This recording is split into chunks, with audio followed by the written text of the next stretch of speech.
Di sini kami akan menjelaskan tentang koperasi dan SAHU. Sebelum itu kami akan memperkenalkan diri kami. Saya Lica Sidauruk. Saya Primana Rumiati Manihurok. Kami dari kelas 10 MIA 7. Dengan guru pembimbing Bu Weni Silalahi. Sekian dari perkenalan singkat kami ucapkan terima kasih. Saya akan menjelaskan tentang koperasi. Arti koperasi, tujuan koperasi, ciri-ciri koperasi, fungsi dari koperasi. Berikut adalah pengertian dari koperasi.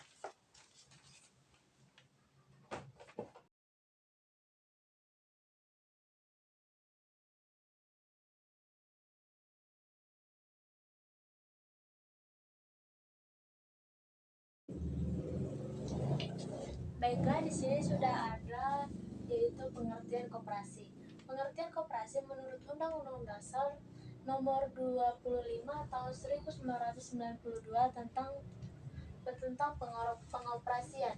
Di dalam Undang-Undang Nomor 25 Tahun 1992 mengatakan koperasi adalah badan usaha yang beranggotakan orang, seseorang, atau badan hukum koperasi dan melandaskan kegiatannya berdasarkan prinsip koperasi sekaligus sebagai gerakan ekonomi rakyat yang berdasarkan atas asas kekeluargaan.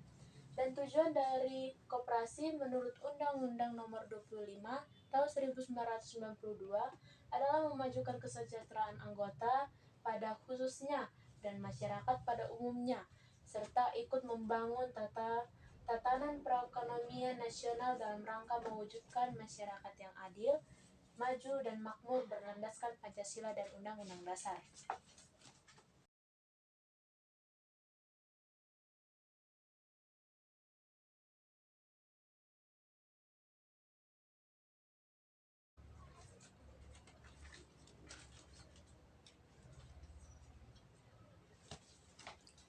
Di sini juga saya akan menjelaskan ciri-ciri dari koperasi. Ciri-ciri dari koperasi diambil juga dari Undang-Undang Nomor 25 Tahun 1992. Di sini memiliki ciri-ciri yaitu ada 6.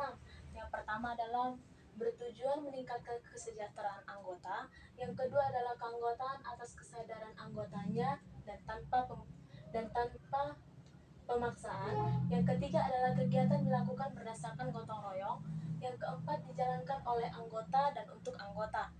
Dan yang kelima, kerugian dan keuntungan ditanggung bersama. Yang keenam, rapat anggota adalah kekuasaan tertinggi di dalam koperasi. Setelah kita ketahui ciri-ciri dari koperasi, koperasi juga memiliki prinsip-prinsip, yaitu di dalam koperasi ada 5 prinsip yang harus kita ketahui.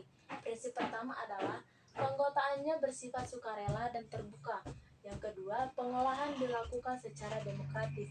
Yang ketiga, pembagian SHU atau sisa hasil uang dilakukan secara adil. Dan yang keempat, pemberian balas jasa yang terbatas terhadap modal dari prinsip koperasi. Yang kelima adalah kemandirian. Dan ciri-ciri dan prinsip-prinsip, di situ kita disinggung tentang kerugian dan keuntungan ditanggung bersama, yang artinya adalah ketika salah satu dari anggota koperasi yang misalnya korupsi itu tidak ditanggung oleh sendiri atau oleh pemodal, itu akan ditanggung oleh pemodal dan anggota-anggota lainnya. Jadi di dalam koperasi itu kerugian dan keuntungan tidak hanya dirugikan dalam satu pihak, tetapi semua pihak akan mendapatkan kerugian dan keuntungan. Dalam prinsip koperasi juga disinggung melalui SHU. SHU di mana itu adalah sisa hasil uang. Sisa hasil uang itu adalah sisa dari pendapatan atau keuntungan yang dilakukan oleh koperasi. Jadi, pemberian balas jasa yang terbatas terhadap modal jadi prinsip koperasi.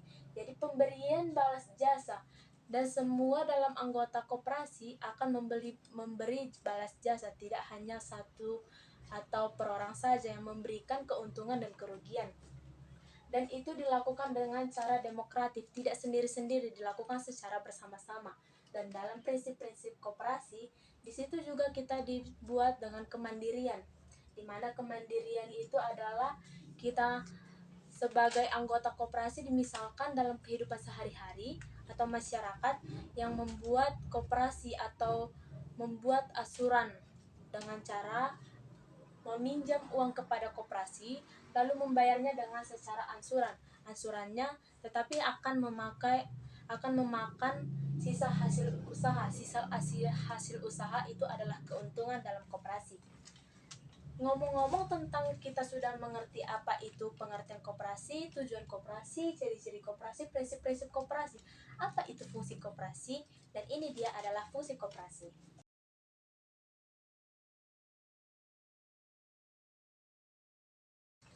Nah, di sini ada yaitu fungsi dan peranan koperasi.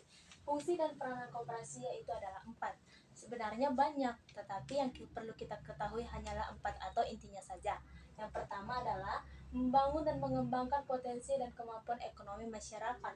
Yang kedua, berperan secara aktif dalam upaya mempertinggi kualitas kehidupan masyarakat. Yang ketiga, memperkokoh perekonomian rakyat sebagai dasar kekuasaan dan ketahanan perekonomian nasional. Yang keempat adalah berusaha untuk mewujudkan dan mengembangkan perekonomian nasional yang merupakan usaha bersama. Jadi, dalam koperasi ini, kita itu bisa membuat koperasi atau koperasi ini juga berperan penting bagi kehidupan masyarakat. Yang dapat kita ambil dari koperasi adalah yaitu tentang cara berperan secara aktif dalam mempertinggi usaha kehidupan masyarakat. Koperasi ini sangat membantu. Oleh sebab itu, banyak masyarakat di sekitar kita yang melakukan koperasi atau usaha pinjam meminjam. Dan setelah itu, di sini dikatakan yang pada terakhir berusaha untuk mewujudkan dan mengembangkan perekonomian nasional yang merupakan usaha bersama. Jadi koperasi ini bukan hanya tentang pemilik koperasi, anggota koperasi atau yang lainnya. Masyarakat juga berperan penting dalam usaha, yaitu maka disebut itu adalah usaha bersama. Sampai di sini dulu penjelasan saya tentang koperasi. Kita akan lanjut kepada SHO. Terima kasih. Di sini saya akan menjelaskan tentang SHU, pengertian dan bagaimana cara mendapatkan SHU. SHU yaitu sisa hasil usaha. Dan dalam artian SHU adalah surplus hasil usaha yang diperoleh dari hasil usaha atau pendapatan koperasi dalam 1 tahun buku, setelah dikurangi dengan pengeluaran atas berbagai beban usaha. Pendapatan koperasi dalam 1 tahun buku artinya dalam 1 tahun itu dibagi 1 kali setahun. Untuk menghitung SHU digunakan rumus yaitu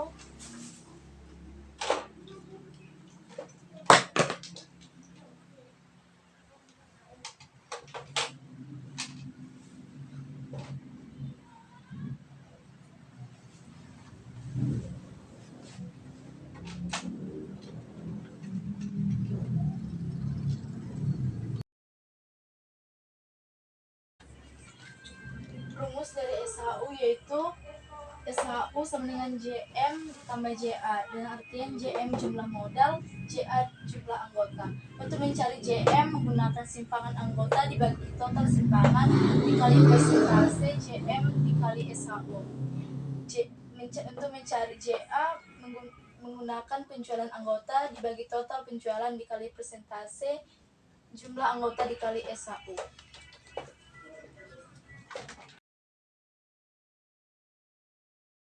Pembagian SHU dilaksanakan berdasarkan pos-pos berikut.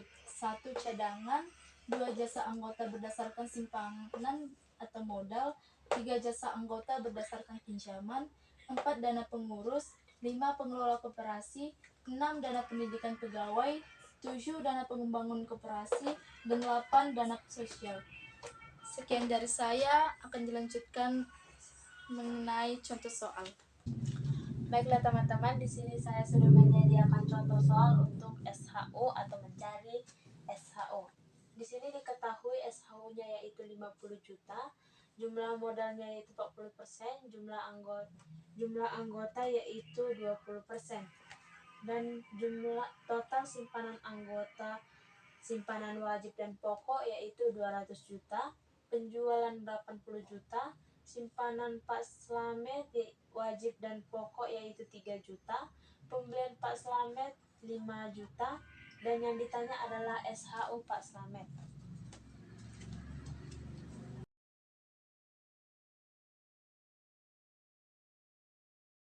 Baiklah, di sini kita tadi sudah mengetahui SHU-nya adalah 50 juta, GM-nya adalah 440% dari 50 juta yaitu 3 juta, dan JA atau jasa anggota 20%.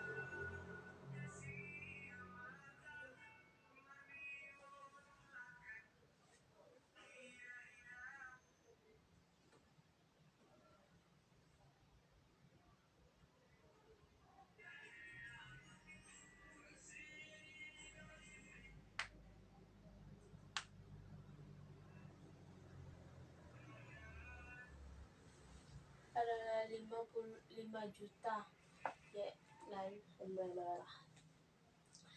tadi diketahui SHU-nya sama dengan 50 juta, ini GM-nya 450 juta yaitu 3 juta, dan GA dari 20%, GA 20%, mohon maaf ada kesalahan.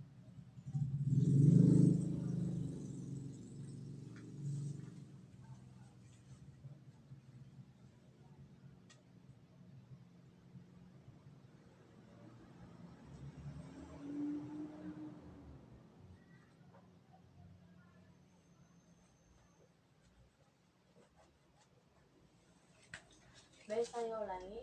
SHU-nya diketahui 50%, GM ataupun jumlah jasa modal 40%, dan GA atau jasa anggota 20%. Yang ditanya adalah SHU Pak Slamet. Jadi cara mencari SHU itu adalah simpanan Pak Slamet dibagi total simpanan anggota dikali SHU dikali persenan GM dan GA. Yang kita cari adalah SHU jasa modal. SHU jasa modal yang kita ketahui simpanan dari Pak Slamet adalah 3 juta, dan simpanan anggota adalah 200 juta. 30 juta dibagi 200 juta, 30 juta dikali 3 juta dikali 3 juta dibagi 200 juta, hasilnya adalah 300.000. Dan di sini yang dicari adalah SHU jasa anggota. SHU jasa anggota yaitu pembelian Pak Slamet. Pembelian Pak Slamet dibagi dengan simpanan Pak Slamet, yaitu pembelian Pak Slamet adalah 5 juta, dan pembelian Pak Slamet adalah 50 juta, simpanan atau penjualan adalah 80 juta. Jadi 50 juta dikali 50 juta dibagi 80 juta mendapat hasil 625.000. SHU-nya adalah GM ditambah GA sama dengan 300.000 ditambah 625, hasilnya adalah 92. Jadi SHU Pak Slamet adalah 925.000. Sekian dari penjelasan kami. Saya ucapkan terima kasih.